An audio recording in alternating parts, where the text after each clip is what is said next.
మీ ఆలోచనను మార్చే అద్భుతమైన కథ. హస్తినాపురాన్ని పాలించే ధృతరాష్ట్ర మహారాజుకు ముగ్గురు మంత్రులున్నారు. అందులో ప్రధాని విదురుడు. ఈ విదురుడు విద్వాంసుడు, ధర్మపరుడు, నీతికోవిదుడు.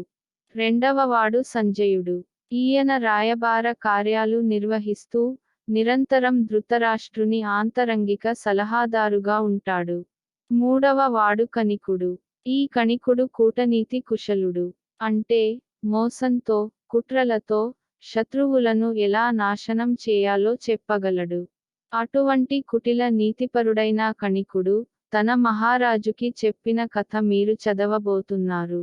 మహారాజా, అనగా అనగా ఓ మహారణ్యం. ఆ అడవిలో ఎన్నో క్రూరమృగాలు యథేచ్ఛగా విహరిస్తూ అన్నాయి. అక్కడ ఓ నక్క ఉంది. అది చాలా తెలివైనది. తన పనులన్నీ ఇతరుల చేత చేయించుకుని, పని పూర్తి కాగానే వాటిని మోసం చేసి హాయిగా ఆ ఫలాన్ని అనుభవిస్తుండేది.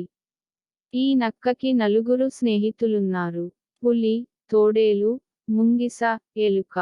వీటితో కలిసి మెలిసి ఉన్నట్టు నటిస్తూ సుఖంగా జీవిస్తున్నది.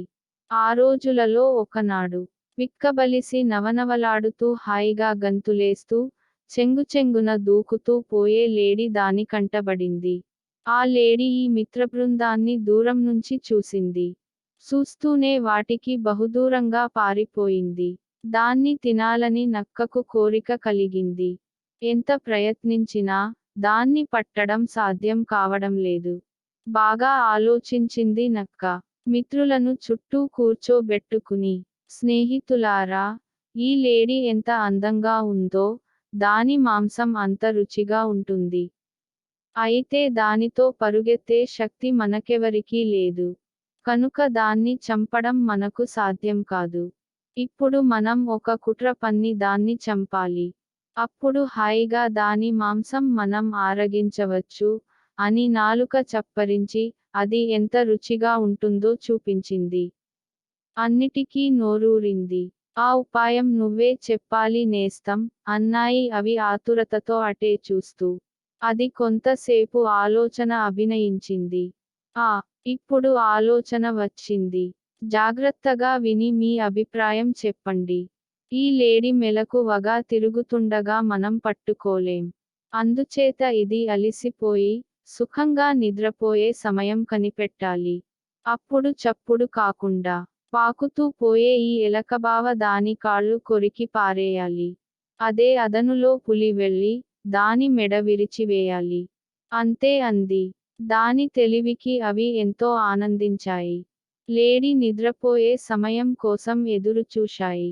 అడవిలో గడ్డి ఏపుగా పెరిగిన ప్రాంతాలలో చెంగు చెంగున గంతులేస్తూ పచ్చికమేసి సెలయేటి ఒడ్డున నీరు త్రాగి బాగా అలిసి విశ్రాంతిగా కాళ్ళు జాపి నిద్రపోతున్నది లేడి. నక్క పలహా ప్రకారం అలికిడి కాకుండా ఎలుక దాని కాలు కటుక్కున కొరికింది. బాధతో అది లేవబోతుండగా పులి తన పంజాతో దాని వెన్ను మీద కొట్టి మెడ కొరికేసింది. నక్కతోపాటు దాని స్నేహితులు నలుగురు సంతోషంతో లేడి చుట్టూ కూర్చున్నాయి. అప్పుడా నక్క, స్నేహితులారా, ఇంత రుచిగల మాంసం మనందరం హాయిగా తినాలి. ఇప్పుడు మీ శరీరాలన్నీ దుమ్ము ధూళితో ఉన్నాయి. అందుచేత ఆ కొండలోయలో సెలయేటికి పోయి స్నానం చేసి రండి. అప్పుడు తినవచ్చు, అంది. అవి నాలుగు సంతోషంతో స్నానానికి వెళ్ళాయి. అందులో అందరికంటే ముందుగా పరుగు పరుగున వచ్చింది పులి, ఆ లేడి మాంసం తినాలని. నక్క బొటబొటా కన్నీరు కారుస్తుంటే చూసిన పులి, బావా, ఎందుకు విచారిస్తున్నావు? అంది. ఏం చెప్పను పులి బావా, ఆ ఎలక లేదు, అది ఏమన్నదో తెలుసా? పులి ఎంత పెద్ద జంతువైతే ఏం లాభం? నేను కాళ్ళు కొరికితే గాని అది ఏమీ చేయలేకపోయింది.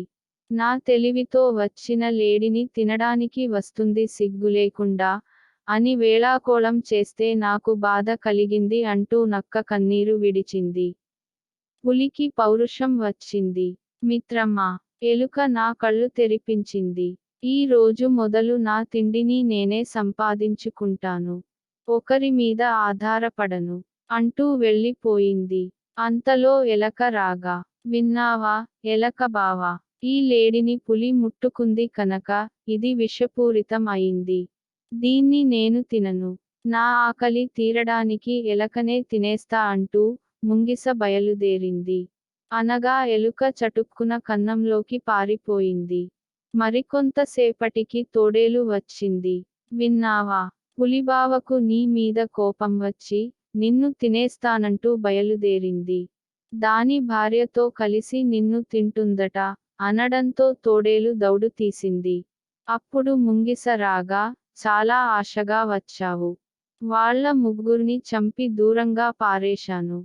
నీకు బలం ఉంటే నన్ను ఓడించి ఈ లేడి మాంసం తిను, అనగా అది తోక ముడిచి పారిపోయింది. హాయిగా ఆ లేడి మాంసం ఆరగించింది నక్క. విన్నారా, మహారాజా, తెలివితో వంచనతో మన కార్యాలు చక్కబెట్టుకోవాలి అన్నాడు కణికుడు. ఇదే కణిక నీతి.